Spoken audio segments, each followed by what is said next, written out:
खुशी का संदेश है। हाँ लौशिका, वरना ये गगन ढोल क्यों बजे?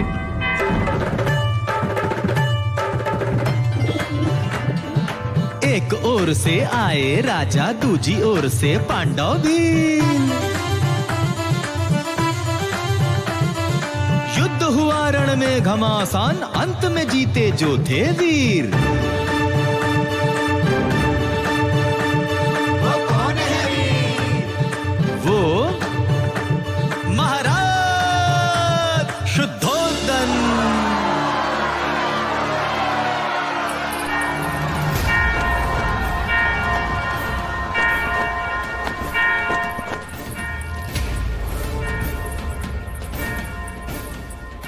छोटी महादेवी, छोटी महादेवी, हम तुझे ही आवाज देने वाले थे लसिका। यह गगन ढोल खुशी के समाचार है महादेवी। महाराज शुद्धोधन पांडव भीलों की प्रजाति को युद्ध में पराजित कर कपिलवस्तु लौट रहे हैं। ईश्वर ने हमारी मनोकामना पूरी कर दी। क्या यह समाचार महादेवी महामाया तक पहुंचा? नहीं, वो इस समय अपने कक्ष में नहीं है। ठीक है, तू गरीबों में अन्नदान का प्रबंध कर। यह खुशी का समाचार हम स्वयं अपनी बड़ी बहन को देंगे।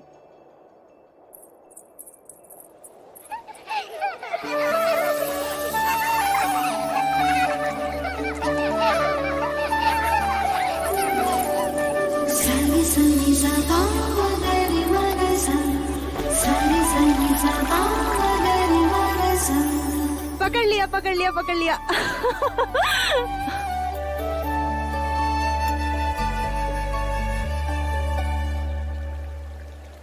दीपदत्त, बाकी बच्चे कहाँ गए? बच्चे? कौन से बच्चे? यहाँ मैं अकेला हूँ।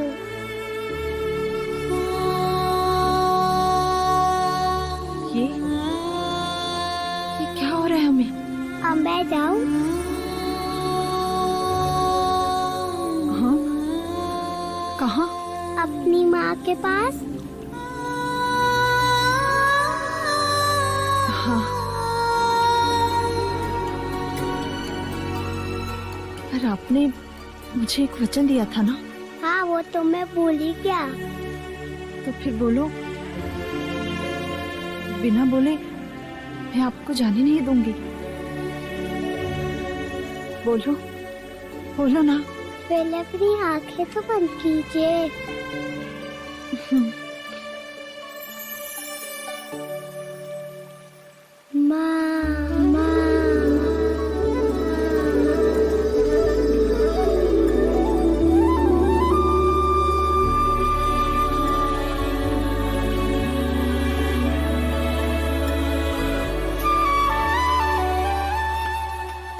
दीदी, दीदी, तुमने श्रृंगार नहीं किया अभी तक? श्रृंगार? वो किस लिए? यह गगन ढोल सुने नहीं तुमने? हमारे समाचार लाई हैं। महाराज विजयी होकर लौट रहे हैं। पूरे कपिलवस्तु में आनंद का गुलाल छाया है। प्रजापति, ये तो बड़ी खुशी की बात है। तो जाकर उनके स्वागत की तैयारी कर और आने पर इतनी सेवा करना, उनकी इतनी खुशी देना उन्हें कि युद्ध भूमि की सारी थकान मिट जाए। और तुम?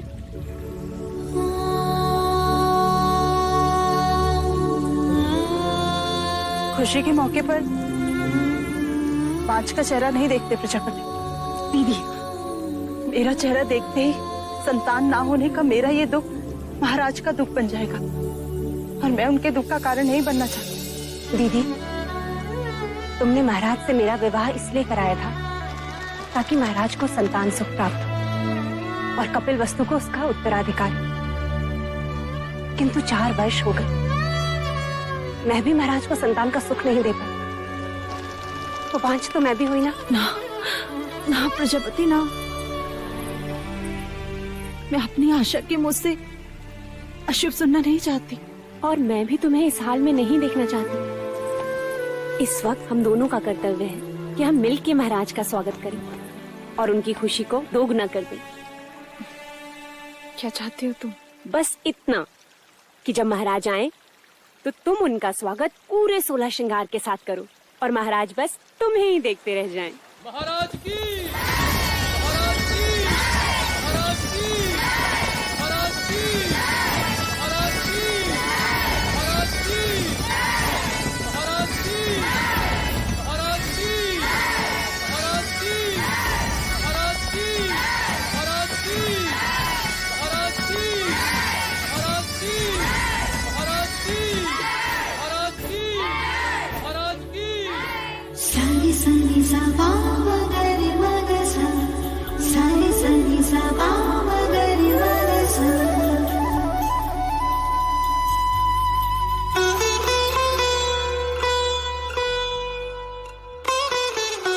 कैसे हो अनुज द्रोणोदन? आपका आशीर्वाद है भाई महाराज, और राज्य में भी सब कुछ कुशल मंगल है। तुम हो तो अमंगल हो भी कैसे सकता है? तुम ही हो जिसके कंधे पर मैं कपिल वस्तु का भार सौंपकर निस्संदेह युद्ध पर जा सकता हूं। आइए। रुकिए, हम आपको प्रवेश करने नहीं देंगे। तुम मुझे प्रवेश क्यों नहीं करने दोगे? पहले आप मेरे लिए क्या लाए हैं वो दीजिए, तभी हम आपको भीतर आने देंगे। मैं राजा होकर सबसे कर वसूल लेता हूँ और ये राजा देवदत्त मुझसे कर ले रहा है। ये रहा आपका उपहार। आप मुझसे युद्ध के बिना भीतर नहीं जा सकते। मेरी ही तलवार और मुझ पर प्रहार। ठीक है।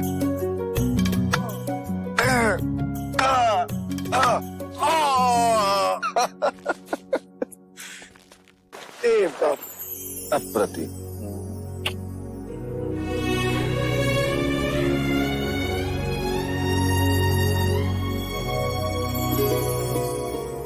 चले। महाराज की, महाराज की, महाराज की।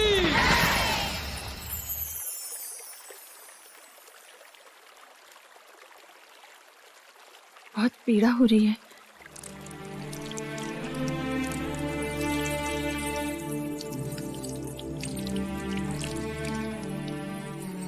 नहीं महामाया,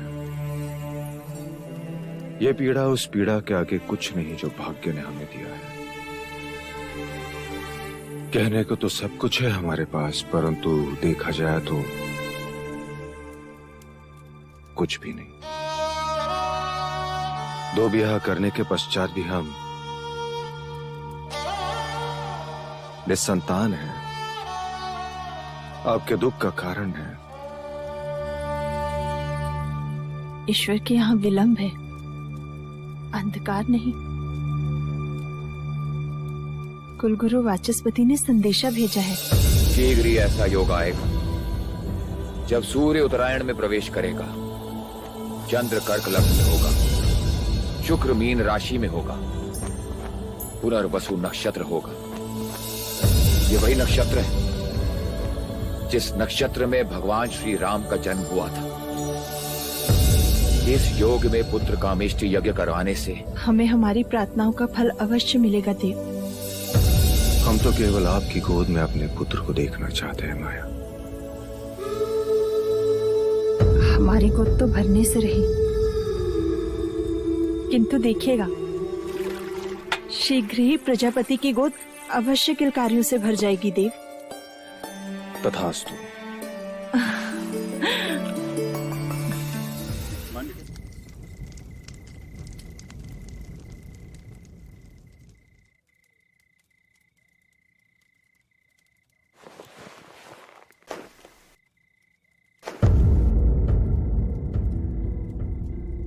महामाया,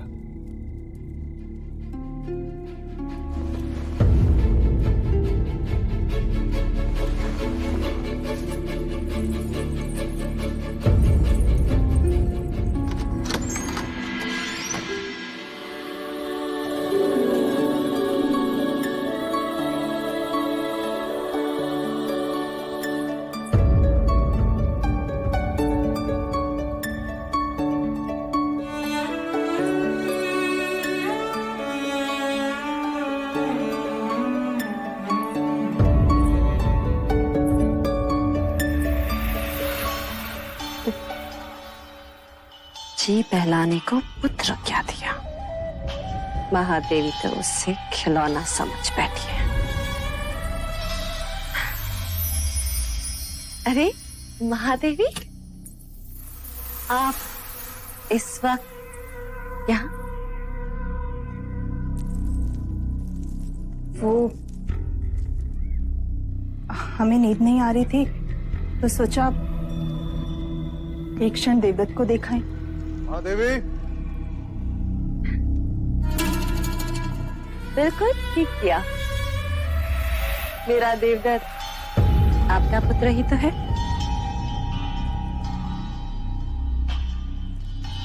मैं तो हमेशा यही चाहती हूँ कि देवदत्त आपके समीप, आपकी ममता के आंचल में ही रहे।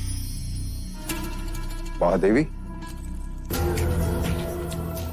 आप यहाँ क्या कर रही हैं?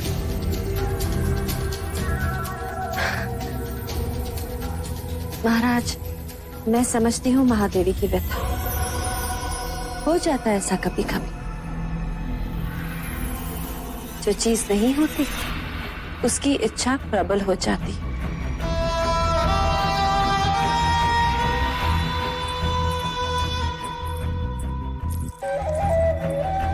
वैसे महाराज, देवदत्त आप ही का पुत्र है, ले जाइए इसे।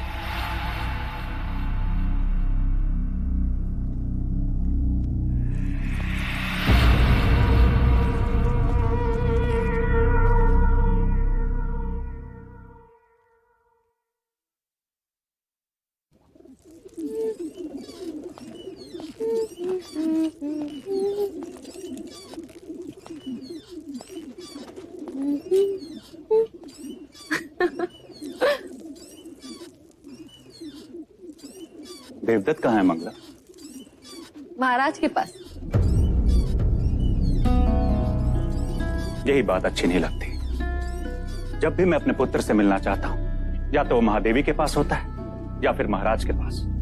उस रात भी जब मैंने उसे भेजा था, आज नहीं तो कल देवदत्त को महाराज की जगह जो लेने, युवराज जो बनना है, और फिर कपिल वस्तु का महाराज। जब जब मैं देवदत्त को महाराज के साथ सिंहासन पर बैठा देखती हूँ, मन सपने बुनने लगता है और फिर सुनाई देता है, युवराज देवदत्त की जय, युवराज देवदत्त की जय हो। मन के पंछी पकड़ना छोड़ दो मंगला। जिस दिन महादेवी माया या प्रजापति दोनों में से किसी एक को संतान हो गई, तो तुम्हारी सारी इच्छाएं धरी की धरी रह जाएंगी।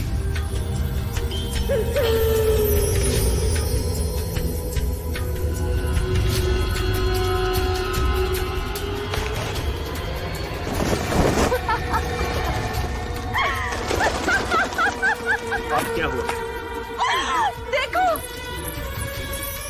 सपनों के पंछियों को कैसे पकड़ लिया मैं।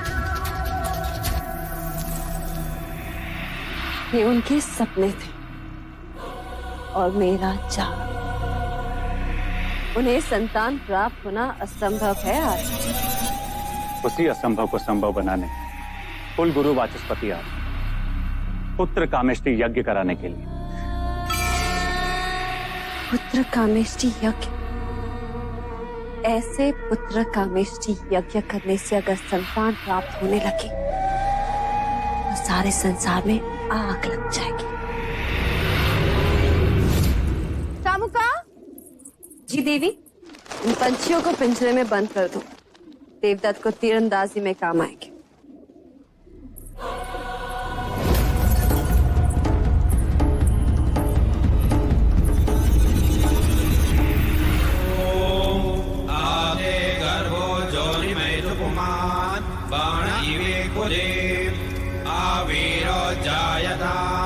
पुत्रस्ते दशमास्य स्वाहा। ओम इदं अग्नये नमः। ओम इदं विष्णवे नमः।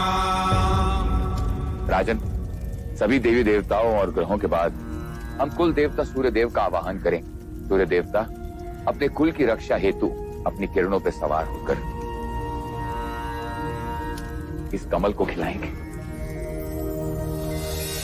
आदिदेव नमस्तुभ्यं प्रसीद मम भास्कर। दिवाकर नमस्तुभ्यं प्रभाकर नमोस्तुते।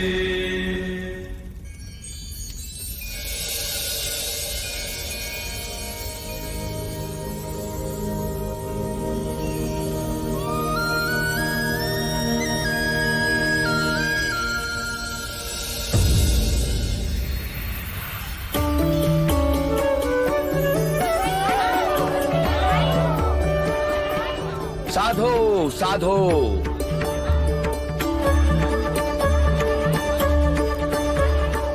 कमल के फूल का खिलना यह संकेत देता है कि आपका भाग्य खुलने वाला है राजन।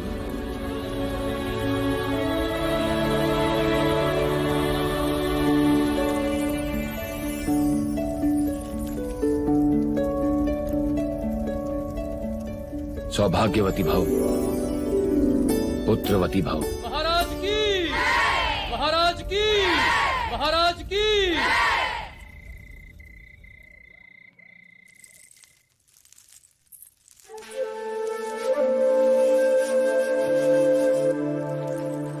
प्रजापति,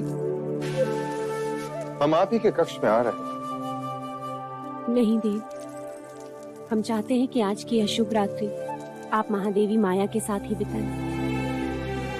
परंतु महामाया चाहती है कि आज की रात्रि हमारा मिलन हो। किंतु प्रकृति का संकेत कुछ और ही कह रहा है। हम कुछ समझे नहीं।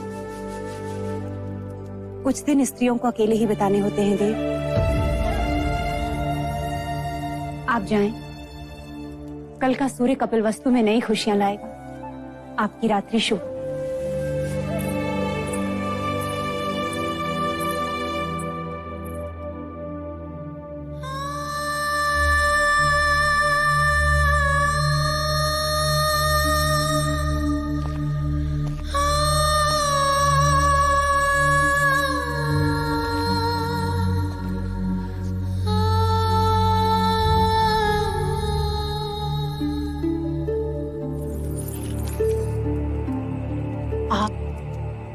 यहाँ? आपको तो प्रजापति के कक्ष में होना चाहिए। छोटा मुंह बड़ी बात। आपने महाराज से झूठ क्यों कहा कि आप रजस्वला है?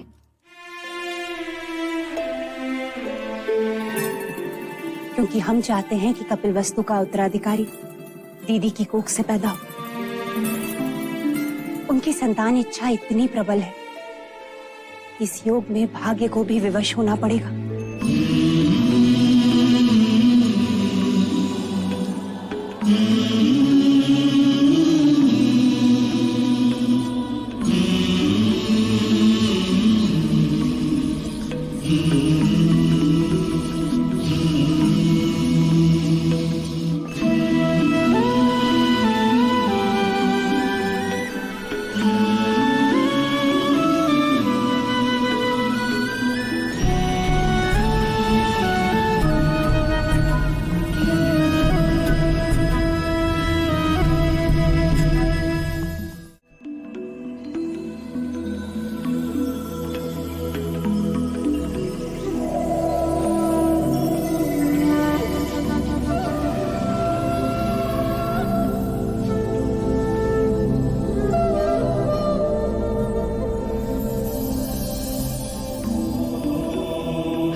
दोस्तों, हम उम्मीद करते हैं कि आपको आज की ये वीडियो पसंद आई होगी और इस कहानी से आपको अवश्य ही ज्ञान प्राप्त होगा।